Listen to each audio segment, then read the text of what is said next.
Dear students 2025 Surabhi कार्यक्रम जोड़ा कि ब्लॉक स्तरीय से आग को रही सहित जिला स्तरीय एवं राज्य स्तरीय विद्यालय स्तरीय प्रतियोगिता सरी जाइछि।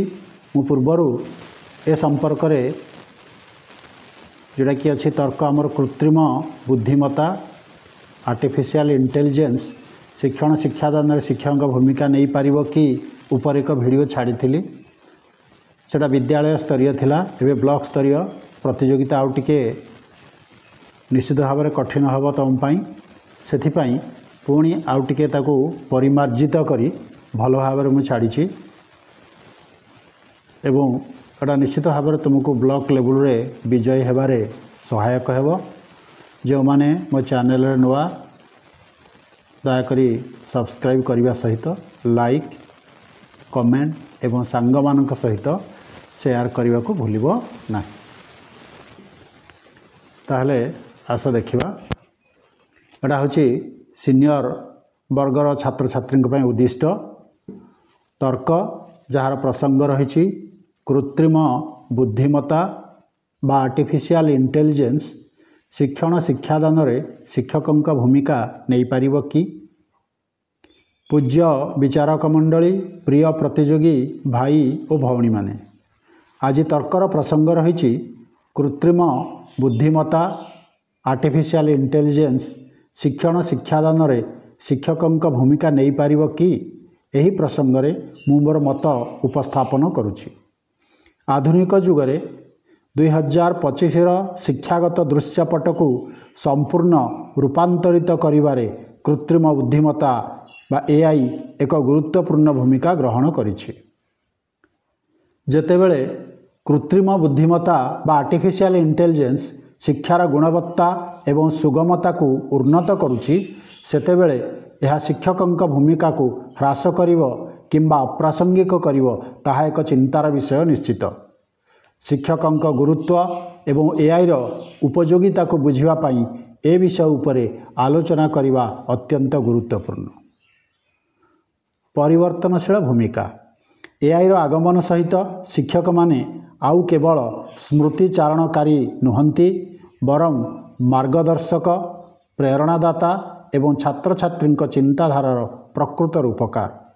अन्य शब्दरे कहिले शिक्षक माने एबे छात्र छात्री चरित्र नैतिकता एवं सामाजिक दायित्व गठन रे प्रमुख भूमिका ग्रहण करती। शिक्षा प्रक्रिया को सशक्त करिबा श्रेणीगृह रे एआई आधारित व्यक्तिगत शिक्षा वर्चुअल रियलिटी बा आभासी वास्तवता एवं गेमिफिकेशन भली उद्भावन शिक्षण प्रक्रिया को आकर्षणीय एवं सहयोगी करिछि। शिक्षक माने छात्र छात्री मानंकु विषय वस्तु आविष्कार एवं बुझिबारे प्रमुख भूमिका ग्रहण करती जेतेबेले एआई सेमानंकर सहायक भाव में कार्य करे।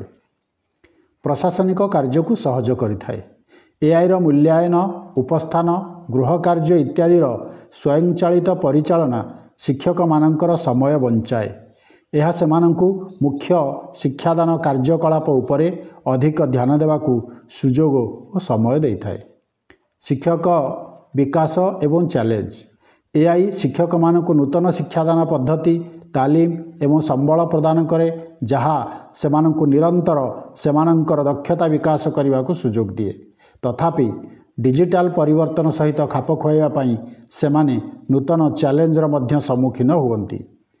मानव संवेदनशीलता एआई तथ्य को भल भाव विश्लेषण एवं प्रसार करि परिबो किंतु छात्र छात्री भावना बुझिबारे सहानुभूति जीवन मूल्यबोध एवं प्रेरणा प्रदान करिबारे शिक्षकों भूमिका सर्वोपरि। शिक्षार प्रकृत सार मानवता एवं सृजनशीलतार निहित जहा केवल शिक्षक मानक माध्यम हासिल करा जाई पारिबो। अंतर्भुक्त शिक्षा एआई साहाय्य समस्त छात्र छात्री शिक्षण सामग्री बा शिक्षागत विषय वस्तु को अधिक सुगम एवं अंतर्भुक्त करा जाई पारिबो जेपरिक भाषा अनुवाद व्यक्तिगत अध्ययन इत्यादि विभिन्न उद्देश्य रे व्यवहार करा जाई पारिबो। एहा सत्वे प्रत्येक छात्रर मनोबल एवं उत्साह को वृद्धि करिबारे शिक्षकों अवदान सर्वोपरि।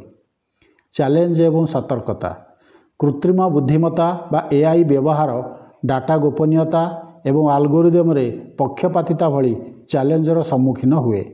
शिक्षार आत्मा मानव चिंताधारा एवं जोगाजोगरे निहित जहाक शिक्षक माने ही जीवंत रखिपारती।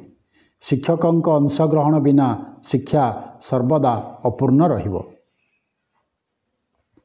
निष्कर्ष परिशेष आम ए निष्कर्ष उपनीत हेबा जे आधुनिक जुगरे एआई शिक्षकों अंशीदार होई शिक्षा व्यवस्था को सशक्त करिथाए, किंतु शिक्षक माने शिक्षार आत्मा एवं मार्गदर्शक होई रहिबे। एआई नवसृजन गुणवत्ता एवं गतिशीलता आनी थाए, किंतु शिक्षक माने ही छात्र छात्री मानंकु जीवनर प्रकृत मूल्य प्रेरणा एवं करुणा शिक्षा दियंती। उभयर समन्वय ही उत्कृष्ट अंतर्भुक्त एवं जीवनमुखी शिक्षा पाई पथ प्रशस्त करिवो। मु एति कही मोर वक्तव्य सांग करुछि। नमस्कार।